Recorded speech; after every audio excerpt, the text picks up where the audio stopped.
Halo pemirsa, apa kabar Anda hari ini? Senang sekali saya Raden Madles dapat kembali menemani Anda dalam sebuah program talkshow inspiratif. Ini dia Bincang Sehati.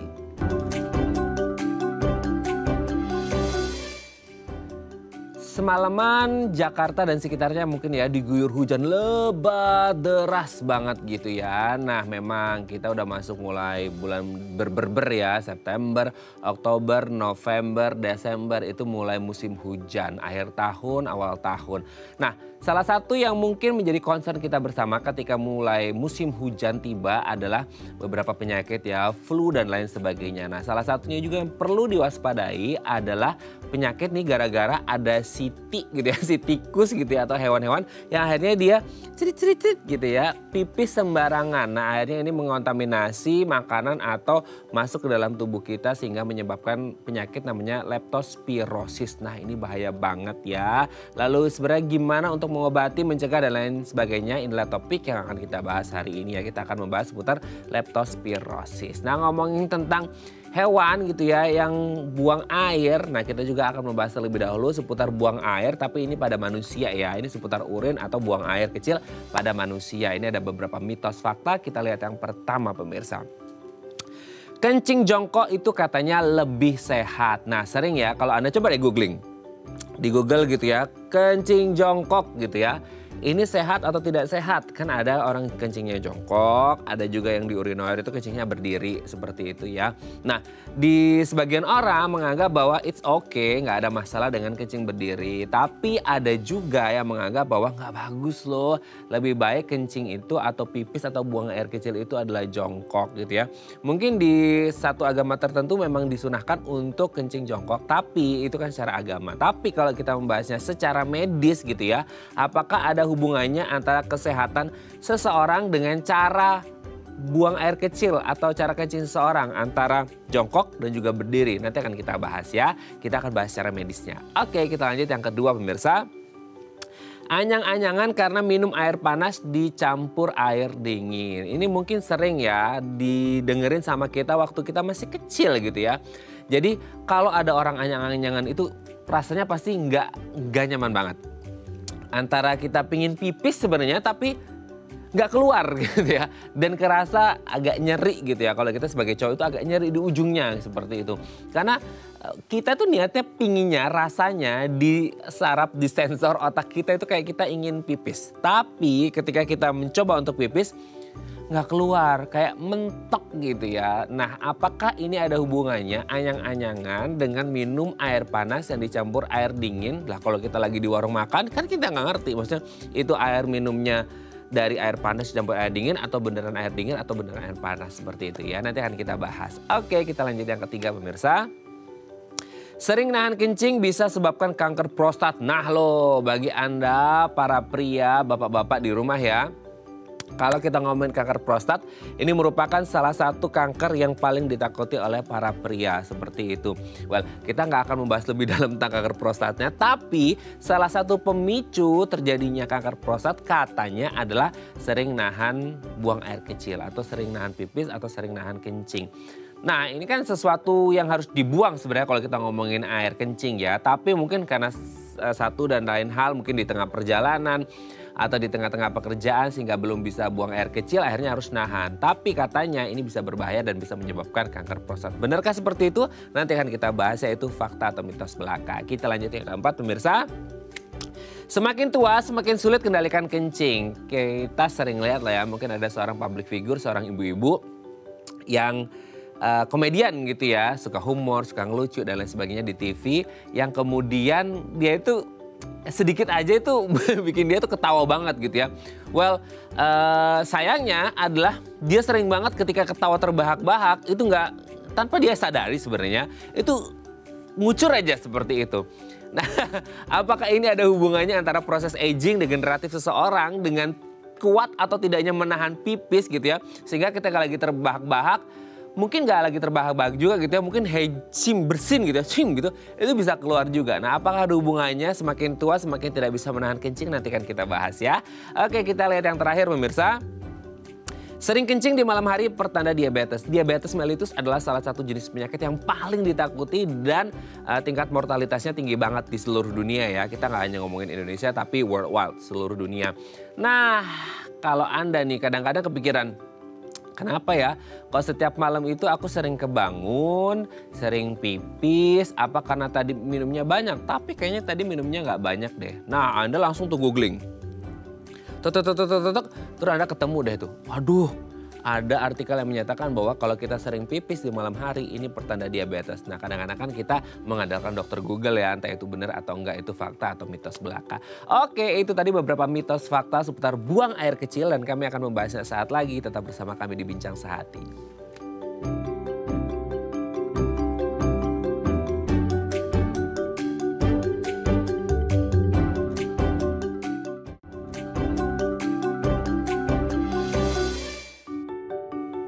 Baik, karena masih bersama kami di Bincang Sehati tadi, di segmen sebelumnya pemirsa kita sudah membahas nih beberapa mitos fakta seputar buang air kecil pada manusia yang nggak tahu ya ini beneran fakta atau mitos belaka. Nah, untuk membahasnya nih telah tersambung bersama kami di sambungan Zoom dengan Dr. Febri Kurniawati SPPD, spesialis penyakit dalam dari Rumah Sakit IMC Alam Sutera. Assalamualaikum, selamat pagi Dr. Febri, apa kabar dok? Halo, selamat pagi. Waalaikumsalam warahmatullahi wabarakatuh. Salam sejahtera untuk semuanya. Wah, lengkap ini ya dok ya. Oke, semoga kita sehat terus ya dok ya. Amin, amin gitu. Dok, sebelum kita bahas tentang tema kita hari ini, leptospirosis, kan orang banyak taunya tentang ya itu urin atau air kencingnya dari beberapa hewan seperti itu ya. Nah, itu ngomongin tentang air kencing dari hewan. Kita ngomongin air kencing atau buang air kecil deh gitu ya. Dari sisi manusianya dulu ada mitos fakta yang udah terlanjur beredar gitu kan, karena namanya air kencing itu kan pasti ya termasuk dalam kotoran ya, jangan sampai ini juga bisa menyebabkan penyakit juga dalam tubuh kita manusia gitu. Yang pertama adalah kencing jongkok itu katanya lebih sehat. Di luar mungkin ada satu agama tertentu yang menganjurkan untuk sunahnya kencingnya jongkok, tapi kalau dilihat secara medis benar nggak sih dok kalau kencing jongkok itu lebih sehat dibandingkan kencing yang berdiri gitu dok?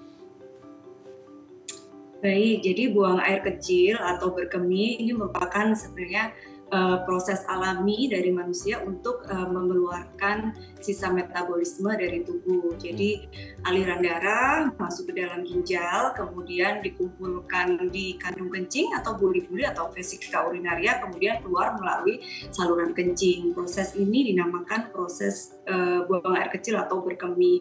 Nah, pada posisi jongkok kita tahu bahwa kandung kencing ada di bawah perut bagian bawah.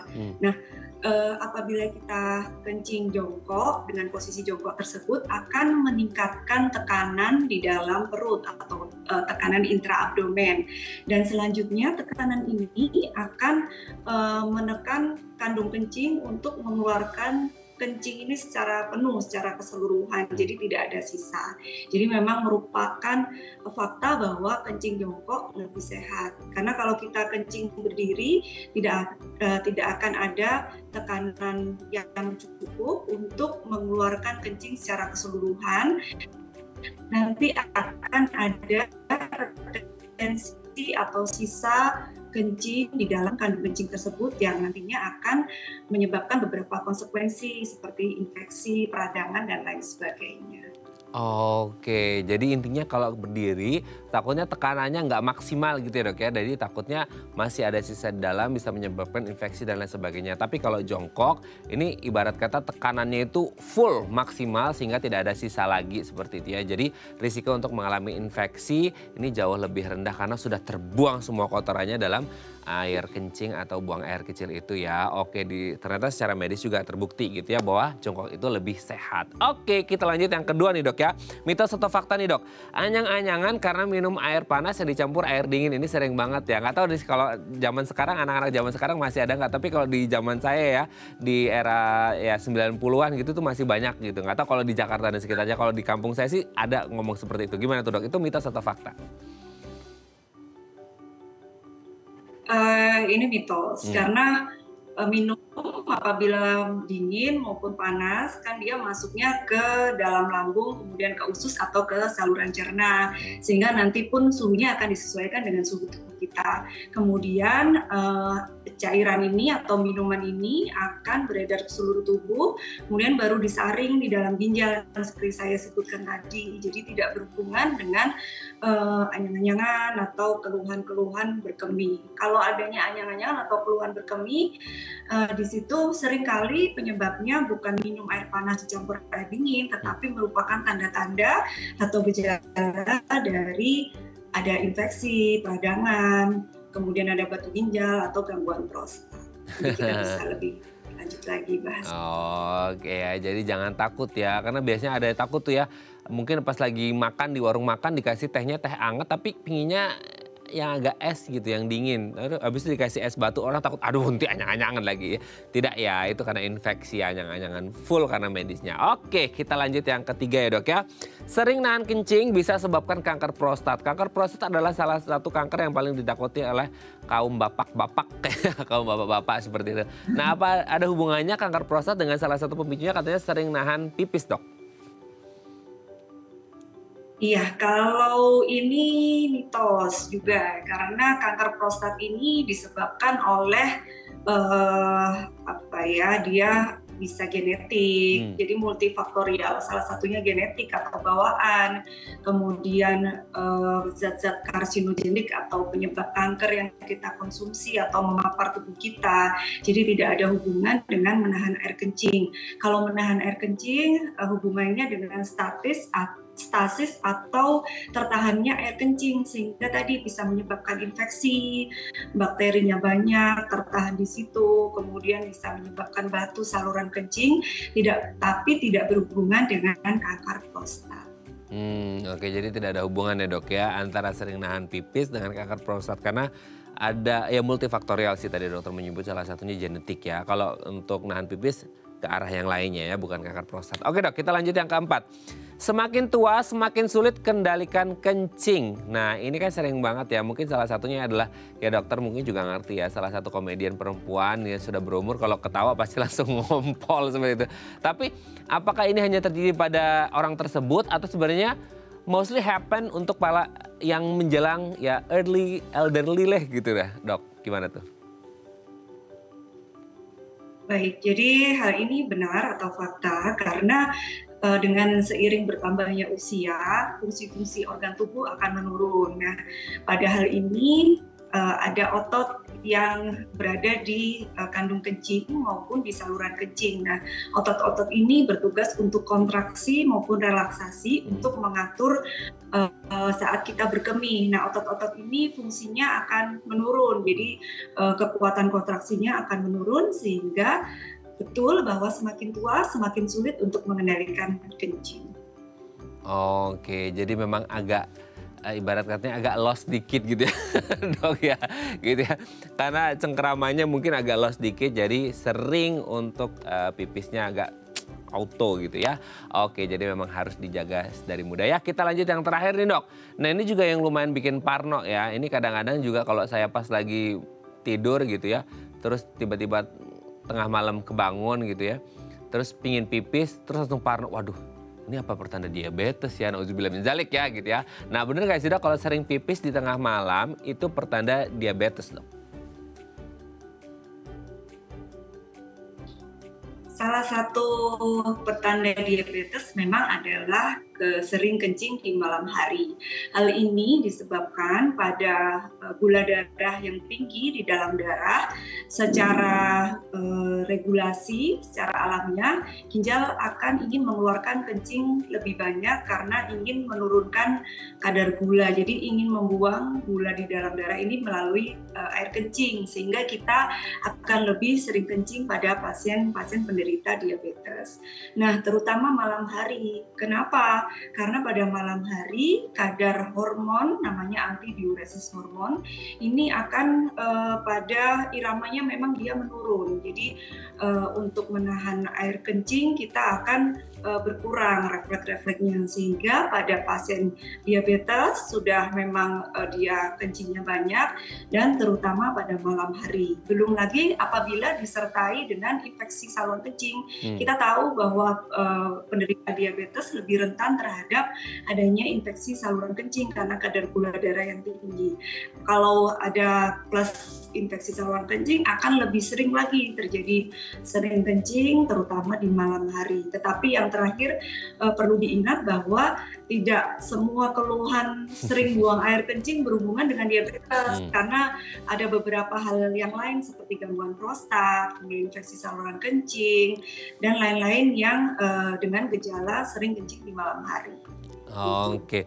Memang betul, salah satu pertanda diabetes adalah sering kencing di malam hari. Tapi bukan hanya standar satu-satunya ya, masih banyak faktor yang lainnya gitu ya. Meskipun harus tetap diwaspadai juga kalau Anda sering pipis di malam hari. Oke, terima kasih Dokter Febri, ini sudah terjawab ya mitos fakta seputar buang air kecil pada manusia.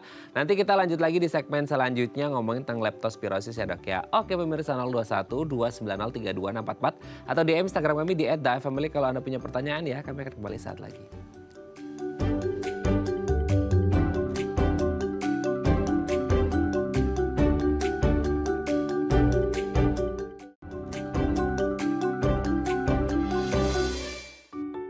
Baik, Anda masih bersama kami di Bincang Sehati. Kita masih membahas tema kita hari ini seputar penyakit leptospirosis dan gimana sih cara mencegah terjadinya. Apalagi ini sudah masuk musim hujan ya, ini harus berhati-hati. Oke, 021 290 32644 atau DM Instagram kami di @dafamily kalau Anda punya pertanyaan ya. Kita masih bersama dengan Dr. Febri Kurniawati SPPD, spesialis penyakit dalam dari Rumah Sakit IMC Alam Sutra. Kita lanjut lagi ya Dok ya. Dok, sebenarnya leptospirosis ya, ini sebenarnya penyakit yang seperti apa sih Dok? Oke, kita bahas leptospirosis ya. Jadi leptospirosis ini adalah merupakan salah satu penyakit infeksi. Jadi disebabkan oleh kuman atau bakteri Leptospira. Dia merupakan penyakit yang ada di daerah tropis seperti di negara kita. Disebabkan oleh kuman Leptospira tadi yang berada di dalam darah atau urin dari tikus atau hewan-hewan yang lain, kemudian ditularkan ke manusia. Oke. Berarti di air kencing dan darah dari tikus dan beberapa hewan yang lain gitu deh. Kalau boleh disebutkan mungkin beberapa hewan yang lainnya ini seperti apa sih Dok? Kan selama ini mungkin ya masyarakat kita itu taunya adalah dari si tikus gitu ya. Jadi yang selalu concernnya masyarakat adalah tikus ya. Jadi benar-benar di musim hujan ini mereka benar-benar membasmi yang namanya si tikus ini sendiri gitu ya. At least mengurangi intensitas tikus ada di rumah kita sehingga risiko untuk mereka pipis di rumah kita kecil seperti itu. Selain tikus apa Dok?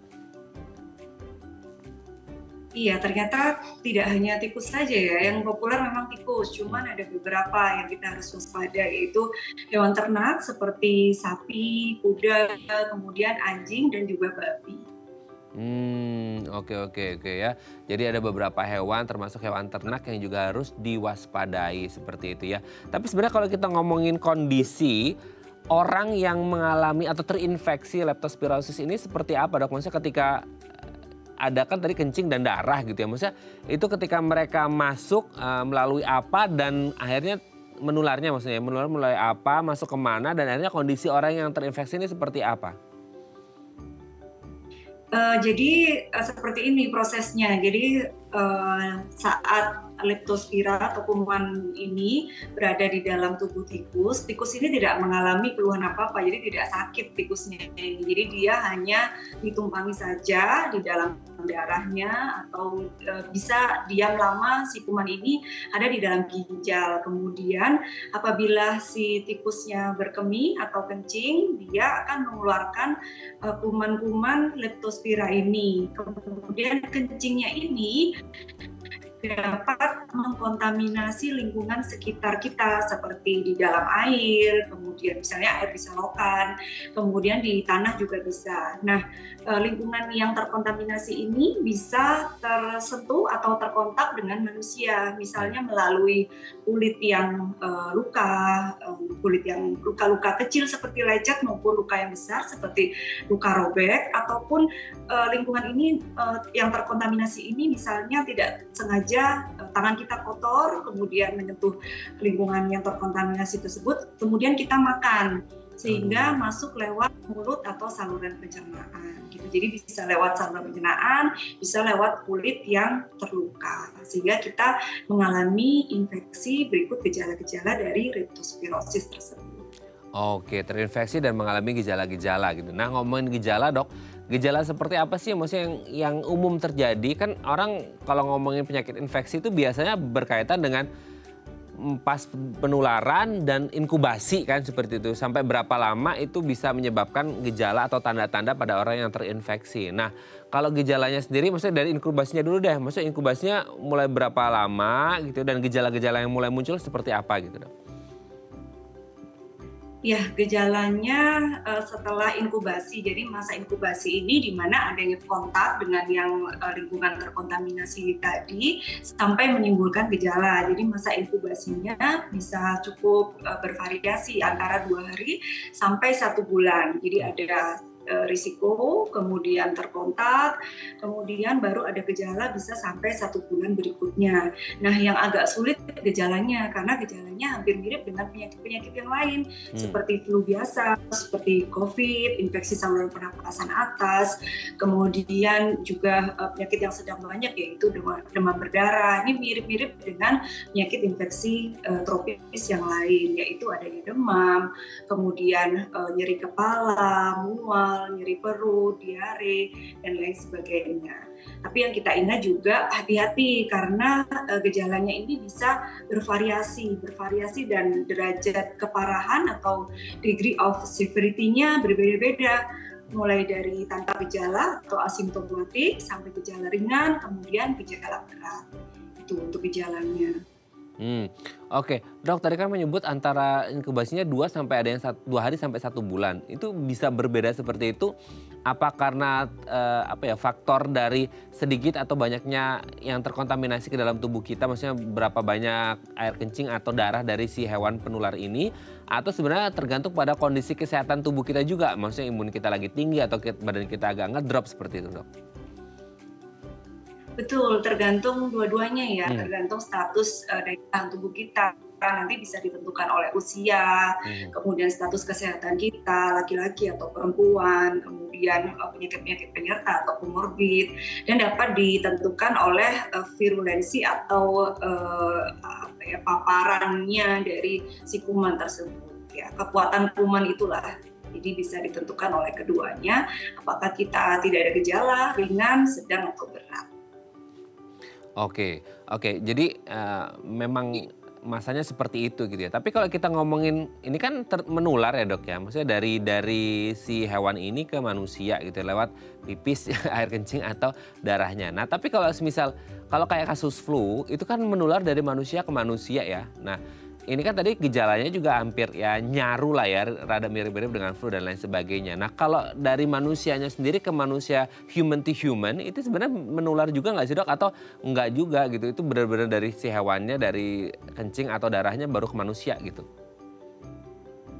Ya, jadi penyakit leptospirosis ini sebenarnya termasuk zoonosis, jadi ditularkan lewat hewan, vektor ya, jadi lewat hewan. Tetapi ada beberapa yang dapat ditularkan manusia ke manusia dengan cara kontak langsung. Jadi kalau infeksi saluran pernapasan seperti COVID kan lewat udara, jadi virusnya melayang-layang di udara. Tetapi kalau leptospirosis ini harus ada kontak. Jadi tapi bisa melalui manusia-manusia lewat seperti misalnya hubungan seksual, kemudian pemberian air susu ibu ke anak, kemudian lewat cairan tubuh, walaupun hal ini jarang tetapi bisa. Oke. Tapi memang zoonosis ya tadi sudah disebutkan seperti itu. Meskipun ada beberapa situasi atau kondisi tertentu yang bisa saling menularkan seperti itu. Tapi kalau akhirnya menular ke ya entah dari manusia atau zoonosis dari hewannya langsung ke manusia. Sebenarnya ketika gejala-gejala tadi yang sudah disebutkan itu biasanya menyerang organ apa sih dok? Kan tadi dokter menyebut ada seperti COVID juga, berarti apakah menyerang paru-paru utamanya atau bisa jadi bisa menyerang segala macam jenis organ yang ada di dalam tubuh kita dok? Kan tadi menyebut kayaknya rata-rata agak ke paru termasuk di dalamnya gitu. Iya. Jadi untuk gejala-gejalanya yang awal, biasanya gejala klasik itu tadi saya sudah sebutkan, itu gejala sistemik. Jadi gejala umum perlawanan tubuh kita seperti ada demam, sakit kepala, nyeri otot, itu adalah gejala sistemik. Tetapi yang lebih berat lagi namanya ada Will disease atau penyakit Will. Apabila sudah gejalanya atau severity atau keparahannya naik ke keparahan yang lebih berat, kita sebut adalah Will disease, di mana sudah menyerang organ, khususnya organ liver atau hati dan organ ginjal. Di sana akan didapatkan tanda-tanda kegagalan fungsi organ tersebut, misalnya kulit kuning, kemudian bengkak-bengkak, kemudian kencingnya berkurang, yaitu merupakan tanda gejala dari gagal organ ginjal. Seperti itu. Oke, berarti memang ada beberapa organ yang diserang ya, hati, ginjal gitu ya, paru-paru. Nah, berarti kondisinya akan lebih cepat ya dok ya, mungkin yang 2 hari tadi itu ya, yang inkubasinya 2 hari, bagi mereka-mereka yang mungkin entah imunitasnya rendah atau mereka yang punya riwayat atau gangguan riwayat kesehatan dengan beberapa organ tadi dok. Misal mereka punya gangguan di ginjal, di livernya, di parunya, sehingga akhirnya ketika terinfeksi dari leptospirosis ini sendiri jadi lebih cepat tuh inkubasinya dan akhirnya bisa lebih parah juga kondisinya dok. Betul seperti itu dok? Iya betul. Jadi memang sangat tergantung dari daya tahan tubuh kita masing-masing. Jadi nanti bisa ringan atau menjadi penyakit yang lebih berat yang disebut dengan Will disease. Seperti itu. Oke. Berarti yang rentan ini apakah yang memang kalau kita ngomongin rentan ya dok ya, ini yang punya riwayat-riwayat kesehatan dengan beberapa organ tadi atau mungkin ada beberapa golongan lagi yang mungkin rentan dan bisa jadi kondisinya lebih berbahaya dan lebih buruk ketika mereka mengalami leptospirosis dok? Ya, jadi memang ada yang tadi saya lupa sebutkan bahwa ada beberapa individu yang rentan atau berisiko untuk terkena penyakit infeksi leptospirosis ini. Kita lihat latar belakang individu-individu ini bahwa yaitu ada orang-orang yang bekerja sebagai kebanyakan bekerja di luar, di lingkungan luar seperti petani, kemudian nelayan, kemudian pekerja tambang. Ini sangat berisiko karena kontaknya sangat erat atau kontaknya sangat tinggi. Kemudian orang-orang yang sering beraktivitas di luar seperti berenang di alam, kemudian juga yang tadi punya luka, lecet dan luka di kaki seperti itu. Dan lingkungan-lingkungan seperti ini yang sekarang nih banyak banjir, kemudian air limbah yang tidak bersih dan lain sebagainya. Oke, berarti ini kan mungkin musim hujan ya, bukan doa sih dok, maksudnya ada beberapa tempat yang banjir dan lain sebagainya ya, atau tidak hanya banjir sih, maksudnya mereka suka berenang di alam gitu, ketika nggak sengaja ternyata si let's say tikus gitu ya pipis dan pipisnya itu kena ke air yang tempat orang ini berenang atau berendam, itu juga bisa menular berarti dok? Betul. Akan terjadi kontak seperti itu. Oke, jadi harus berhati-hati ya, pastikan lingkungan sekitar kita itu bersih. Oke dok, kita break terlebih dahulu, nanti kita lanjut lagi ya dok ya di segmen selanjutnya. Oke pemirsa, 021 290 3244 atau DM Instagram kami di @dafamily kalau Anda punya pertanyaan, kami akan kembali saat lagi.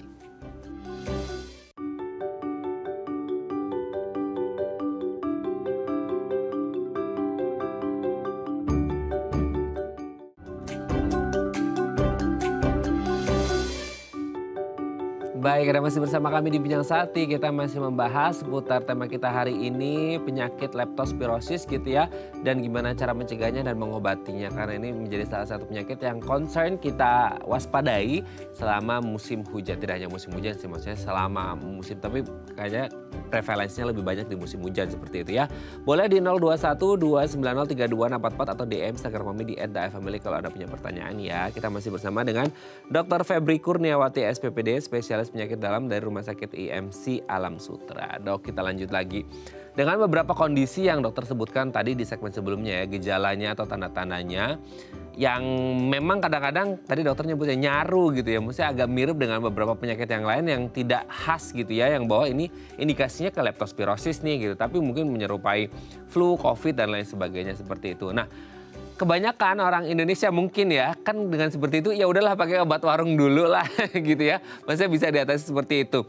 Tapi apakah memang bisa diatasi seperti itu dalam artian gini, apakah bisa ditangani sendiri dulu di rumah? Tapi kan kita belum ngerti ya, maksudnya ini diagnosisnya adalah leptospirosis atau flu biasa seperti itu. Nah, kalau memang akhirnya di luar belum ditegakkan diagnosis ini leptospirosis dengan gejala-gejala yang disebut, apa sih yang bisa kita lakukan di rumah, Dok?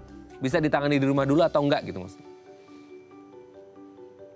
Baik, kalau masalah bisa ditangani di rumah atau tidak, ini tergantung dari severity atau keparahan penyakitnya. Kalau asimptomatik atau sangat ringan, boleh untuk dilakukan perawatan di rumah dengan obat-obat simptomatik atau suportif saja untuk demamnya, kemudian diberikan vitamin-vitamin, dan akan penyakit bisa self-limited disease atau sembuh sendiri.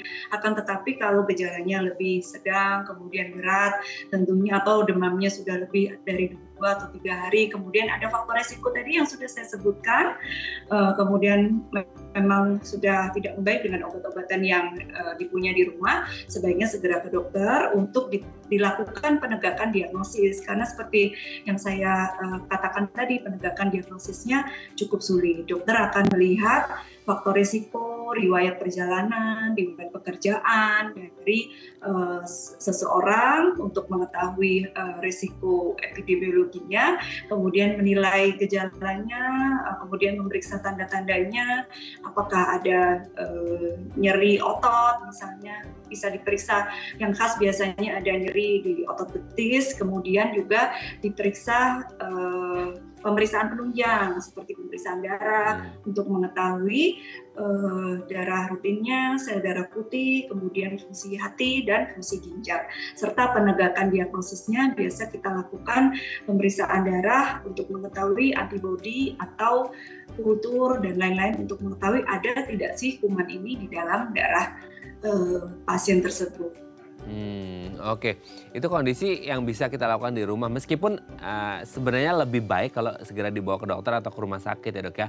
Tapi kan memang kalau kondisinya kan memang belum tahu ya diagnosisnya apa seperti itu. Maksudnya di kondisi yang seperti apa sih, Dok? Benar-benar kayaknya ini udah nggak bisa nih ditangani di rumah dan kita nggak ngerti kalau ini yang memang indikasinya adalah leptospirosis ya. Maksudnya ada nggak satu tanda yang gejala yang udah nggak, yang oke, ini kayaknya udah nggak bisa ditangani sendiri, ini kayaknya udah mengarah ke leptospirosis yang harus benar-benar mendapatkan perawatan intensif di rumah sakit. Di kondisi seperti apa itu, Dok? Jadi kita lihat tadi adakah faktor resikonya. Faktor resiko ini penting. Jadi misalnya habis banjir, kemudian memang pekerjaannya sering di luar sebagai petani atau pekerja tambang, kebun atau memiliki ternak, kemudian atau memiliki hewan peliharaan misalnya, faktor risiko ini sangat penting. Jadi apabila kita memiliki faktor risiko, kemudian demamnya persisten terus menerus dan kemudian gejalanya lebih berat, misalnya ada dehidrasi, kemudian mual, muntah yang berat, sudah diobatin 2-3 hari di rumah tidak membaik, sebaiknya segera ke rumah sakit untuk diperiksa lebih lanjut. Oke, memang kan kita bisa menakar ya sebagai keluarga itu kan, atau anggota terdekatnya, kita bisa melihat bahwa ini kayaknya masih bisa ditangani di rumah atau segera harus mendapatkan perawatan intensif di rumah sakit. Nah, yang lebih mungkin kita sering membaca, aku juga sering baca itu, Dok, ada artikel yang mengatakan bahwa leptospirosis ini bisa menyebabkan kematian katanya. Nah, apakah benar leptospirosis ini bisa mengancam nyawa? Dalam artian orang yang biasa aja tanpa riwayat penyakit atau komorbid deh gitu ya, mengalami leptospirosis, terinfeksi leptospirosis dan akhirnya bisa mengancam nyawanya, atau yang bisa terjadi mortality rate ini bisa terjadi atau lebih tinggi kasusnya jika mereka yang terinfeksi dengan komorbid tertentu, Dok? Iya, jadi ini penyakit ini agak sulit sebenarnya, merupakan penyakit infeksi yang bisa jadi berat, terutama apabila menjadi tadi Wheel disease atau penyakit Wheel, apabila sudah ada gangguan organ. Gangguan organ ini bisa gangguan jantung, kemudian paru, kemudian ginjal serta hati. Jadi memang lebih bisa menyebabkan berat, kemudian angka kematian atau mortality rate-nya menjadi tinggi apabila kasus severity-nya memang menjadi berat dan kasusnya tidak tertangani. Gitu. Apalagi apabila disertai dengan komorbid yang lain seperti misalnya diabetes, hipertensi, tentu akan memperberat dari outcome pasien tersebut. Nah iya, jadi kalau memang ada tanda-tanda tadi dan diketahui ada beberapa faktor risiko entah banjir, lagi musim hujan dan lain sebagainya dan ada komorbid, segera periksakan ya sebelum terjadi hal-hal. Karena tadi memang agak berat ya karena nyarunya tadi ya gejala-gejalanya jangan sampai terlambat. Oke dok, sebelum kita lanjut ini ada DM Instagram dari pemirsa mau tanya ke dokter Febri. Aku bacakan ya dok ya. Ini dari Ibu Tia nih dok. Dok, semalam pas saya lagi rebahan nggak sengaja mata saya terkena kencing tikus dok. Aduh, nggak enak banget nih ya. Terkena kencing tikus yang lewat di dekat atap. Oh di ini mungkin ya, di apa sih? Di sailing, apa sailing? Ya itu, apa bisa bahaya kena leptospirosis ini? Apa perlu pakai obat mata atau gimana ya? Terima kasih. Oke dok, lagi rebahan malam-malam kena kencing tikus yang lewat di dekat atap. Jahil banget ini tikus ya. Apa bisa bahaya kena leptospirosis? Apa perlu pakai obat mata atau gimana? Gimana nih dok? Mbak Tia atau Bu Tia?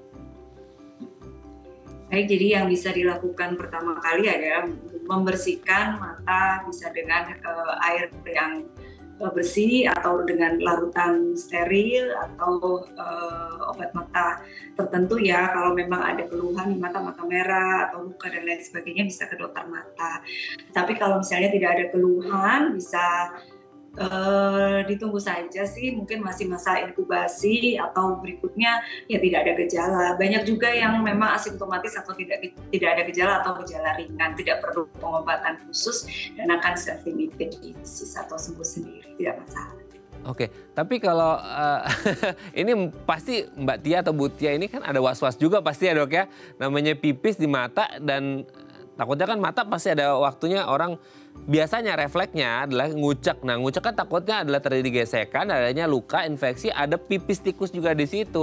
Nah apa maksudnya perlu langsung ke dokter nggak sih untuk periksa langsung gitu? Maksudnya kan kita juga sedia payung sebelum hujan dong dok ya, nggak mau nanti udah waduh tunggu seminggu dulu deh gitu ya ada gejalanya atau enggak gitu.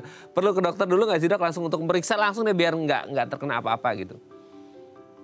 Boleh, kalau memang khawatir ke dokter, nanti mungkin akan diperiksa apakah memang ada luka atau mata yang merah atau seperti apa. Akan diberikan supportive treatment sih kemungkinan untuk sementara. Mungkin diberikan sesuai keluhannya, apabila nyeri, diberikan obat nyeri, kemudian atau obat mata, dan diberikan vitamin-vitamin untuk meningkatkan daya tahan tubuh. Oke ya, semoga bisa menjawab pertanyaan Mbak atau Ibu Tia yang ada di rumah. Besok-besok kalau lo lagi rebahan mungkin pakai payung di atasnya. Biar nggak dipipisin sama si tikus lagi. Si tikusnya jahil banget sih pipisin ke mata orang ya. Terima kasih Mbak Tia sudah berbagi bersama kami ya. Semoga sehat selalu dan tidak ada leptospirosis ya. Kita lanjut lagi dok. Oke ini ngomongin treatment tadi juga menyambung pertanyaannya Mbak Tia. Treatmentnya apa kalau udah akhirnya didiagnosis bahwa diagnosisnya tegak bahwa ini ada leptospirosis. Biasanya pengobatannya apa, ada pengobatan atau treatment khusus dok?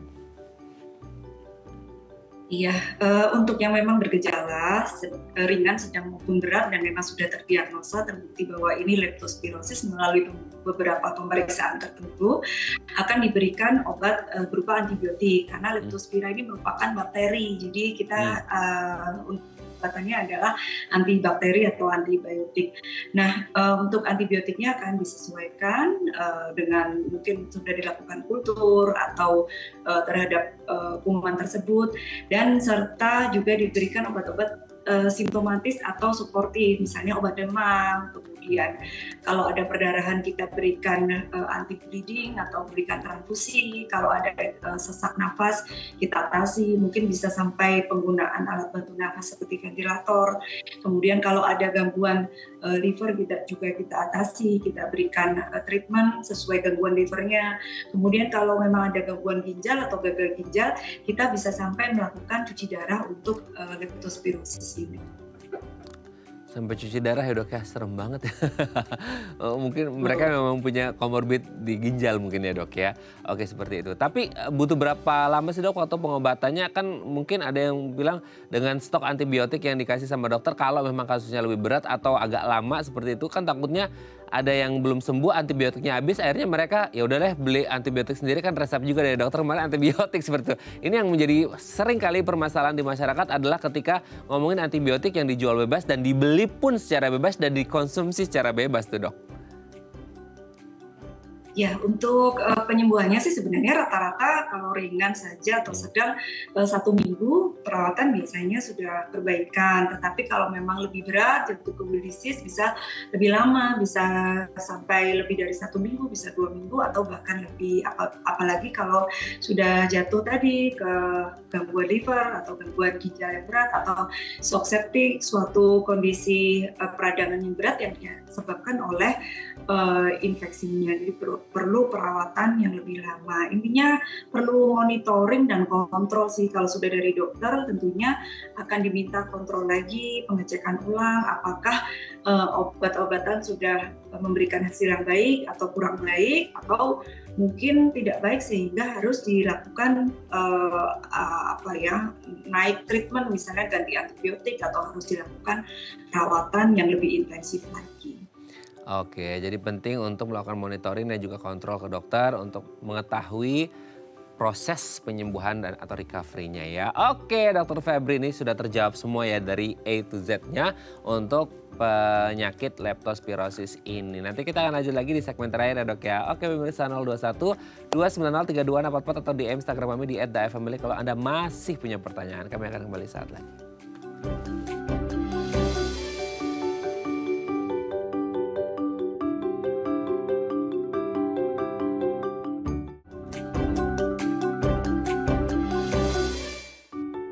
Baik, Anda masih bersama kami di Bincang Sehati. Kita masih membahas tema kita hari ini seputar penyakit leptospirosis dan pencegahannya. Kita masih bersama juga dengan Dr. Febri Kurniawati SPPD, spesialis penyakit dalam dari Rumah Sakit IMC Alam Sutra. Dok, kita lanjut di segmen terakhir ini. Kita ngomongin tips ya dok ya untuk mencegah atau meminimalkan deh risiko terjadinya leptospirosis. Apalagi kita sudah mulai masuk musim hujan seperti itu. Yang pertama adalah pakai APD, alat pelindung diri ketika kita sedang beraktivitas, bekerja atau memasuki daerah yang berisiko. Seberapa besar sih dok APD yang mungkin APD-nya salah satunya mungkin kayak sarung tangan gitu ya dok ya untuk pekerja-pekerja di lapangan tadi dokter sudah menyebutkan seberapa besar manfaatnya dok ini bisa benar-benar memutuskan ketika pun akhirnya ada kontaminasi dari ya pipisnya atau darah dari hewan-hewan tersebut dok.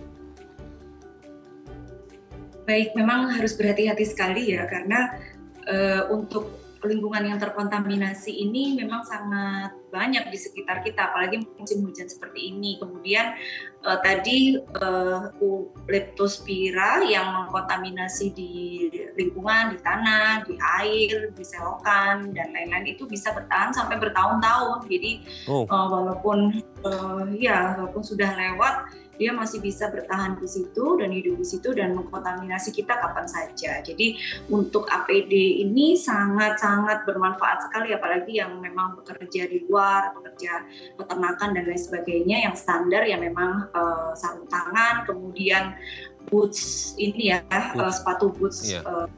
Karet yang tinggi untuk menghindari kontak langsung dengan tanah atau air di lingkungan pekerjaannya. Nah, untuk yang memiliki luka juga sebaiknya luka di kaki kan sering ya kita tidak sadar ada luka. Jadi kondisi kaki harus diperhatikan, kondisi kulit harus diperhatikan, apabila luka harus dirawat. Kalau belum sembuh sebaiknya ditutup dengan yang anti air. Kemudian untuk kita semua intinya juga jangan lupa masih tetap cuci tangan sebelum makan, karena ingat tadi bisa yang terkontaminasi kemudian lewat tangan kita, kemudian mengkontaminasi makanan kita, kemudian kuman atau bakterinya tadi tertelan akhirnya masuk ke saluran cerna. Ini juga bisa menjadi port di entry atau pintu masuknya infeksi leptospira ini. Kemudian bersih-bersih lingkungan ya, jadi yang banjir, airnya kotor juga kita bersihkan. Kemudian untuk yang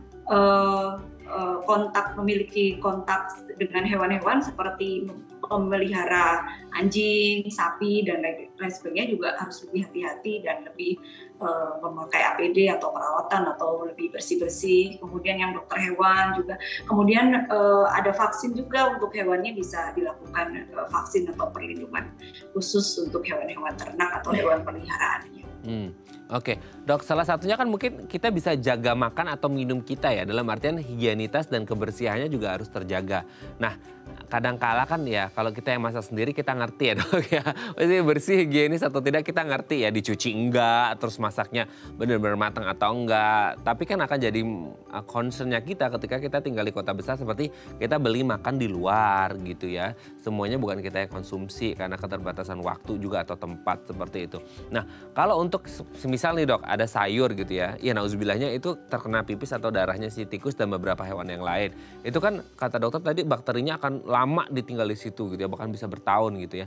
Nah, bertahun-tahun gitu ya. Nah, ketika lagi masak, Dok, gitu ya, itu bisa mati nggak sih sebenarnya si bakteri-bakteri ini di masakan ini? Kan direbus di air panas atau digoreng gitu, Dok. Ya bisa, jadi untuk preparasi makanan juga penting, jadi harus dicuci bersih kemudian dimasak. Jadi kalau misalnya kita beli makanan atau tidak sempat masak sendiri, pastikan minimal makanan ini matang, tidak bukan makanan mentah atau setengah matang. Saran saya seperti itu.